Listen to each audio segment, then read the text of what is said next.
शाम को 3 घंटे सत्संग किया। वैसे भी 2-2 घंटे तकरीबन कोशिश करता हूँ कि हर तरह से हर पहलू पर विचार देकर, क्योंकि प्रत्येक सत्संग में बच्चे बदलते रहते हैं और पुण्यात्मा है वो लगातार रहते हैं उनके से, तो फिर पुण्य है ही नहीं किसी के, वो तो रंगे जाएंगे भगवान के रंग में। लेकिन जो थोड़ा समय प्राप्त होता है उनको भी दास चाहता है कि सब तरह के मिश्रण साथ एक बार खिला दूं ताकि इनको कुछ विश्वास दृढ़ हो। तो इतना ज्ञान दिया जाता है। इसका उद्देश्य ये नहीं है, नहीं तो आपको नाम दे दूं और तुम ऐसे करो, ठीक है, वो छोटे मोटे राह तो आपको मिल ही जाएंगे, लेकिन आप यहाँ दृढ़ नहीं हो सकते। ज्ञान के बिना आप यहाँ रुक नहीं सकते, और ज्ञान से ही आदमी को पता चलता है आत्मा को कि कौन सा अहित है और कौन सा हित है।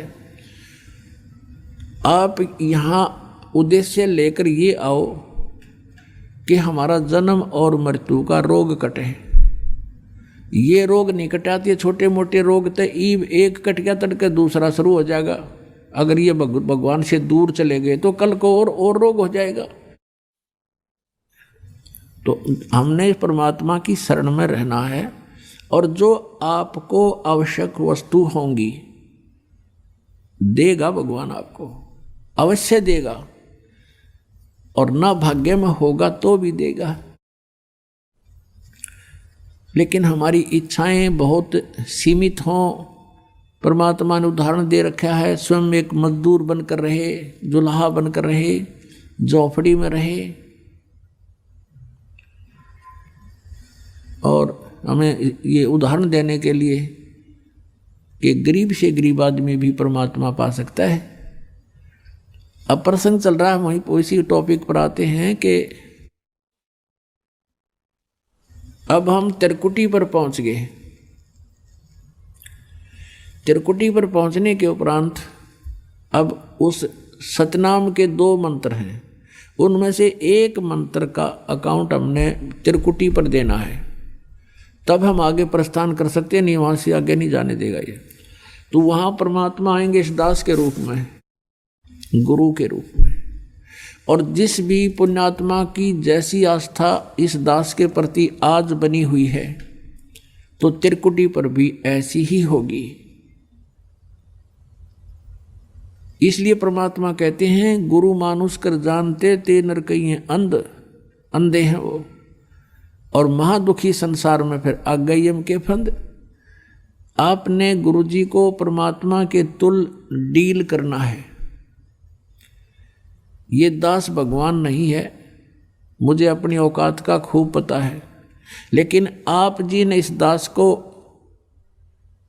एज ए रिहर्सल और इस जन्म मृत्यु के रोग की इस प्रॉब्लम को सोल्व करने के लिए, हल करने के लिए मानना पड़ेगा गुरु जी हमारे भगवान हैं। अब जैसे एक ऋण, गणित के अंदर ऋण का एक प्रश्न आता है, उसमें मूलधन ज्ञात करना होता है। वो मूलधन करोड़ों अरबों का होता है, रुपए का। उस करोड़ों अरबों रुपए के मूलधन को प्राप्त करने के लिए सपोज करना पड़ता है, मानना पड़ता है, मान ले मूलधन 100 रुपये, और फिर उससे हमारी वो प्रॉब्लम सोल्व हो जाती है। फिर उस 100 रुपये मूलधन नहीं है, लेकिन 100 रुपये मूलधन माने बिना वो उस प्रॉब्लम हल नहीं हो सकती, वो प्रश्न हल नहीं हो सकता। और 100 रुपये मूलधन मानते ही वो प्रॉब्लम हल हो जाएगी और वो मूलधन मिल जाएगा जिसकी हमें तलाश है। तो इस दास को आप जी ने गुरु को सपोज करना पड़ेगा, गुरु इज गॉड, और ऐसे नहीं मानोगे तो आप फिर जहाँ भगवान होगा इस दास के रूप में, क्योंकि परमात्मा ने आपके पहचानो। अगर दूसरे रूप में खड़ा होगा तो आप बात भी को नहीं करो, और इस दास के रूप में आएगा तो आप जाते ही दंडवत प्रणाम करोगे, जैसी आपकी आस्था, यानी वो फिर अंतःकरण देखेगा। यहाँ तो आप झूठ भी बोल देते हो, कोई BDP हो भी नहीं कहना जी ठीक से मेरा नाम, मैंने कोई मर्यादा भंग नहीं करी, या कोई और अन्य पूजाएं करता है साथ में, तो वो तो वहाँ जाकर तो आपके समक्ष फिल्म चल पड़ेगी। और आपका कैसा भाव है गुरु जी के प्रति वहाँ पता लग जाएगा। गुरु मीन भगवान के प्रति, तो वहाँ अगर आपके मन में दोष रहा तो आप वहाँ से रिजेक्ट हो जाओगे। और कहते वहाँ का गिरा फिर नहीं जाता, वहाँ का गिरा वापस नहीं जाता फिर कभी भी। ऐसा बुरा हाल हो जाता है इस प्राणी का। जब इतना कुछ यहाँ करवाया जाता है, समझाया जाता है, और फिर हम वही गफलत करते हैं, तो फिर अपनी करी कराई भक्ति का नाश हो जाता है। त्रिकुटी पर जाकर के परमात्मा आएंगे, वह बहुत बड़ा मेला लगा होगा, इंटरनेशनल एयरपोर्ट है। जैसे कोई विष्णु जी का उपासक है वो भी वहाँ खड़ा होगा, शिव जी का उपासक है वो भी वहाँ खड़ा होगा, और ब्रह्मा जी का उपासक है वो भी वहाँ खड़ा होगा, दुर्गा का उपासक है वो भी वहीं होगा, ब्रह्म का उपासक भी वहीं होगा, और पूर्ण परमात्मा का उपासक भी वहीं खड़ा होगा। अब वहाँ बहुत बड़ा भीड़ होगी, मेला होगा। आप खोजोगे कि गुरुजी कहाँ हैं हमारे, तो गुरुजी दिखते ही आप दौड़े जाओगे, दंडवत प्रणाम करोगे। फिर परमात्मा आपको साथ ले जाएंगे कि आ जाओ तुम्हारा अकाउंट क्लियर कराते हैं। फिर जाएंगे धर्मराज के पास, यहाँ का जो अकाउंट रखता है न्यायाधीश,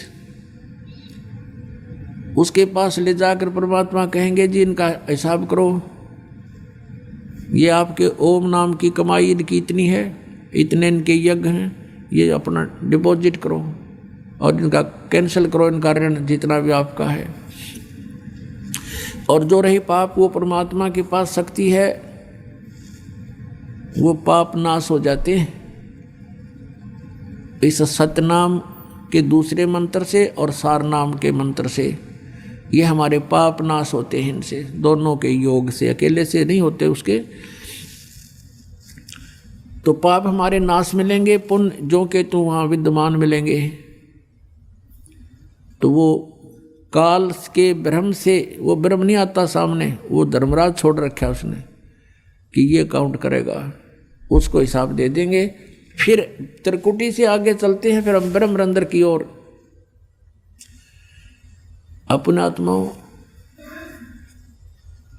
काल ने बहुत ज़्यादा जुगाड़ जोड़ रखा है, और जो ज्ञान हमें प्राप्त है अभी तक पता था, वो बहुत ही सीमित ज्ञान था। अब जैसे यहाँ से त्रिवेणी होती है, त्रिवेणी 3 रास्ते हैं, आगे चल के त्रिवेणी का जो मध्य का रास्ता है उसको पार करके हम त्रिकुटी पर जाते हैं, और वहाँ फिर त्रिकुटी से आगे फिर ऐसे ही 3 रास्ते हैं। वो मध्य का रास्ता है, वो ब्रह्मरंध्र, सेकंड ब्रह्मरंध्र है, जो काल के निज लोक में प्रवेश करता है।